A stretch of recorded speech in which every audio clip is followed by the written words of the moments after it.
I ain't scared of you motherfuckers. I'm gonna tell you something straight off the motherfucking press. I ain't coming for no foolishness. Alright, hey guys, welcome back to my channel. So I'm gonna do a review on Akaash Singh's new special, Bring Back Apu. Sorry I'm a little bit late on this review. I don't know, who cares? It's only been like a week, right? If you haven't watched the special, I'd recommend you go watch that first because there's gonna be some spoilers in this. I don't think it's too big of a deal though.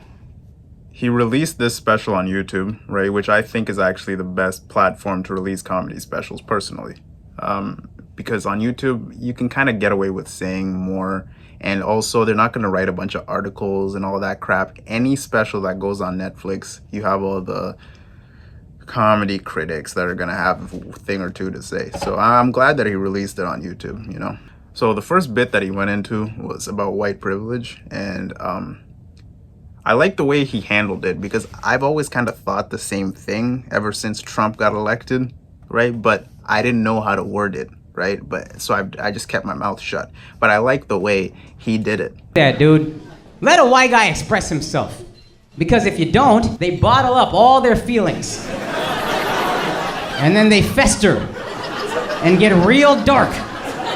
And then they walk into a voting booth every 4 years.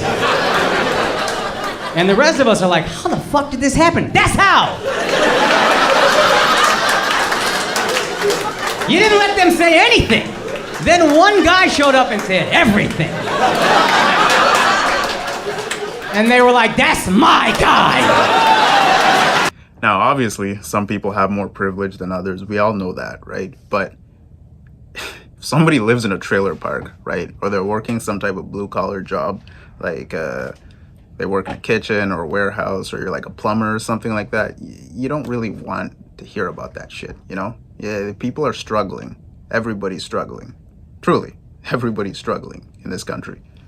Also, I like having conversations about race with different races of people, right?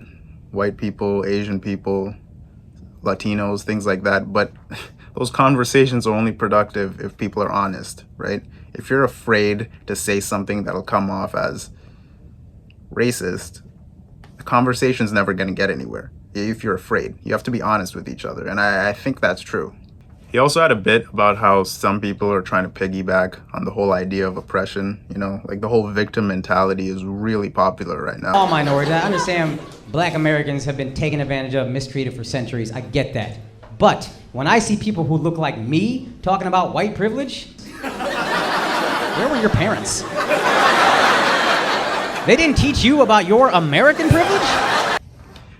This one really resonated to me because I was born in Africa. Right now I live in Canada, but I was born in Africa. So I kind of have I have a similar upbringing to him. You know, my parents kind of taught me the same stuff that he taught me. And I noticed that people who are born here are kind of never told these things, you know, and it's just interesting to see different people's points of view. I guess that's why he's a comedian and I'm not, because he actually knows how to word things properly. This whole special, he was just saying things that I've thought, but I just didn't know how to word it. Then also, the bit he did about Apu was brilliant, right? Man, these fucking brown A-list millionaires. Oh, because of Apu, I got made fun of in my childhood. Welcome to childhood, bitch. People who get offended at jokes are usually people who have a pretty good life, to be honest, okay? Again, if you're like a single mom, you're working 3 jobs to try and feed your kids, you don't have the time or energy to get offended at a joke. You really don't. And actually, those people, I think, make the best audience members for comedy because they just need to let out some stress. Like their lives are so stressful. They just need somebody to make them laugh. Like whatever it is, just make me laugh. I'm not a single mom or anything, but my life is so busy to the point where I didn't even realize they got rid of Apu. I didn't even realize. I didn't even know until this came up. Also, I'm not that big of a Simpsons fan, you know. That show's getting kind of old, to be honest, in my opinion. It was funny. Same with Family Guy. Like, they were funny, but it stuff's getting kind of old now. Then he also did a bit about the vaccines. Public service announcement. I am double vaccinated, but I don't think you should yell at every person who doesn't want to get the vaccine.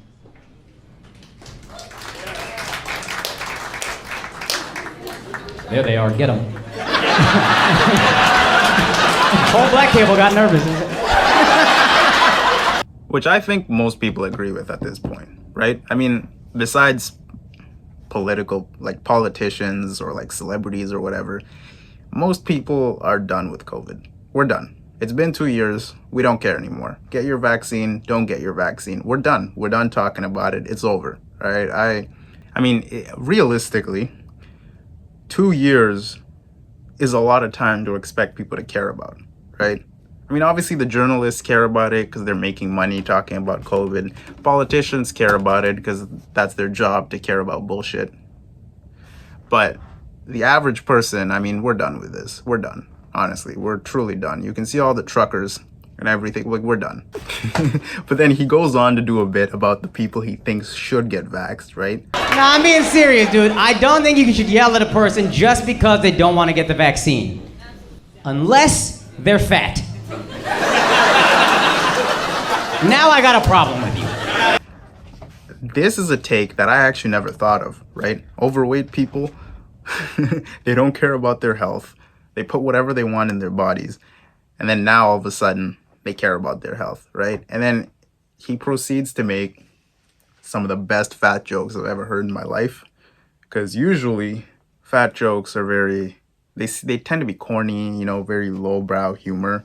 It's like anybody can make a fat joke, right? But the Akaash, these are some of the best fat jokes I've ever heard in my life. Actually, I saw a guy in the comment section who claims that he's fat and he's not vaccinated, and he said he was dying of laughter. He added another level of creativity to fat jokes, which, as a fan of comedy, I love that. I truly do. I remember a few years ago, Bill Burr went on a rant about fat people, and I mean, obviously Bill Burr is funny, but I'd heard all of those jokes before. I mean, we've all heard fat jokes before. Fat motherfucker, like, well, I don't know where they put in those things. You're eating flaming hot Cheetos, dog. You got any clue what Red Lake 40 is, you fat fuck?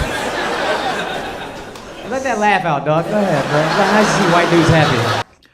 So now towards the end of his special, right? This special is actually pretty short, but towards the end of the special, he does a bit about white women, and obviously it's a very taboo subject. We all know that. There's only one form of privilege I believe in. White female privilege. See how scared y'all got? Isn't that kind of something? That's the power they have. Them bitches are like Voldemort. Oh, don't say their name! So this is a very taboo subject, especially because we know that cancel culture is usually fueled by white women, right? I mean, remember the Dave Chappelle protests, right? It was all white women, except for like 3 black people that they had there, and they pushed those black people to the front. They were like, hey, see, we got black people protesting Chappelle too, right? But if you go out and you actually talk to black people in the real world, not on Twitter, the real world, we love Chappelle. And we, you know, I don't agree with everything that he said, but I still love the guy. He's fucking hilarious, man. He's one of the greatest comedians ever, you know? And so for Akaash to kind of poke the bear like that, right? See, this is why I think Netflix isn't the best platform for comedy, because they're gonna write an article. No matter who you are, even if you're a small-time comedian, if you're on Netflix, they're gonna write an article and they're gonna put that liberal arts bullcrap that no one actually cares about, right? That's why I think Akaash is able to get away with this on YouTube. So the bit that he was doing is he was comparing women's rights in North America to women's rights in his own country, right? But I don't have a problem with your privilege. I think it's a good thing. I think you should teach your privilege globally, because a lot of women could use white female privilege. Listen, I'm Indian. I read the Me Too accounts from women in India. It was horrifying. My stomach hurt. You couldn't believe the atrocities these women had to suffer. Then I read the Me Too accounts from white women in America.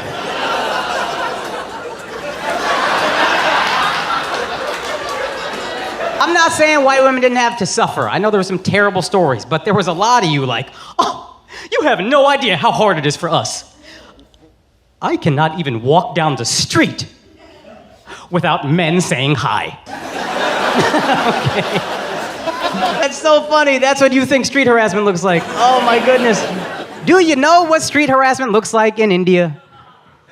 Like this.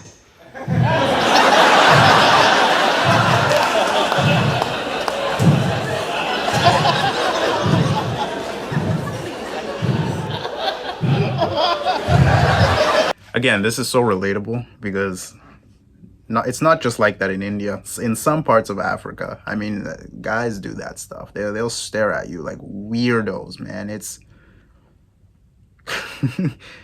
I'm only laughing because I'm a guy, right? If I was a girl, I'd probably be creeped out. I think the message he was trying to send this special is that if you live in North America, you won the lottery. Right, and we really did. We truly did, all of them. Even though there's an epidemic of mental health issues going on, I know a lot of people, especially since the pandemic started, a lot of people are not doing well.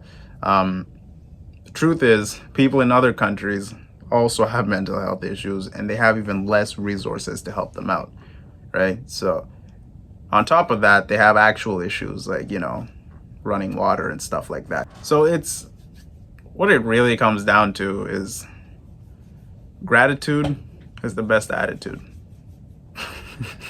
That was corny as hell. But no, seriously though, gratitude is the best attitude. I want to send a fucking message to anybody that looks like me. You don't deserve anything. This idea you walk around with that you deserve certain things. You don't deserve a single fucking thing. Your parents, our parents who came here literally with $6 fucking didn't get here because they thought anybody owed them dick. They came over here because they worked, because they were the best of the fucking best. That's how they got here. Then they came here with $6 fucking in a country where a language they didn't understand and a culture they didn't understand, and they built from fucking nothing because they knew I don't deserve shit. I get what I earn, I eat what I kill. How the fuck we lost that so quickly disgusts me, and we need to cut that shit the fuck out. You don't deserve shit. Go get it. Go be great, like your fucking parents who are hopefully still walking around and looking at you every day. That's all I need to say. Anyways, all in all, in my humble opinion, right, because I'm not a comedian, but as an audience member, if I was to rate this special out of 10, I would say maybe a 7, right? And I'm comparing, a 10 is like Patrice O'Neal, Elephant in the Room, right? So if I'm comparing you to Patrice, like this is maybe a 6.5, 7, but that's still amazing. Do you know what I mean? There's a really good special. Probably gonna be one of the better specials this year, especially with the social commentary of our social climate right now. I don't know if that makes sense. You know what I mean. Anyways, that's all I wanted to say. Please like the video, subscribe, all of that fun stuff. This channel is all about comedy. If you love comedy, you'll love this channel. And thank you guys. Good night.